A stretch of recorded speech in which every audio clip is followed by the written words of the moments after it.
తేజముని గంగానదిలో విడిచిపెడతాడు. ఆ తేజం ఆ సమయమందు అదే నదిలో స్నానమాడుచున్న షట్కృత్తికల దేవతల గర్భాన ప్రవేశిస్తుంది. ఆ దేవతలు కూడా ఆ పరమశివుని దివ్య తేజమును భరించలేక వెళ్లి గంగామాతని ప్రార్థిస్తుంది. అప్పుడు గంగా అమ్మవారు ఆ శివతేజాన్ని స్వీకరిస్తుంది. అంతటి గంగానది కూడా ఆ తాపాన్ని తట్టుకోలేక కైలాస శిఖరాల దగ్గరలో ఉన్న శరవణము అనే రెల్లు పొదల తటాకంలో విడిచిపెడుతుంది.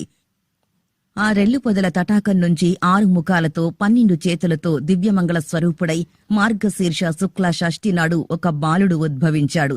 ఆయనే సుబ్రహ్మణ్యేశ్వర స్వామివారు. పుట్టగానే 6 ముఖాలతో ఉండడం వలన స్వామికి ఆరుముగన్ అని షణ్ముఖ అనే నామం వచ్చింది. షణ్ముఖుడు పుట్టగానే దేవతలు ఆ బాలునిపై పుష్పవర్షం కురిపించారు.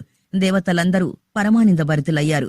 ఈ విషయం తెలుసుకున్న పార్వతీ పరమేశ్వరులు రుద్రాంశ సంభూతినిగా ఆ షణ్ముఖుణ్ణి అక్కున చేర్చుకుని కైలాసం తీసుకుని వెళతారు.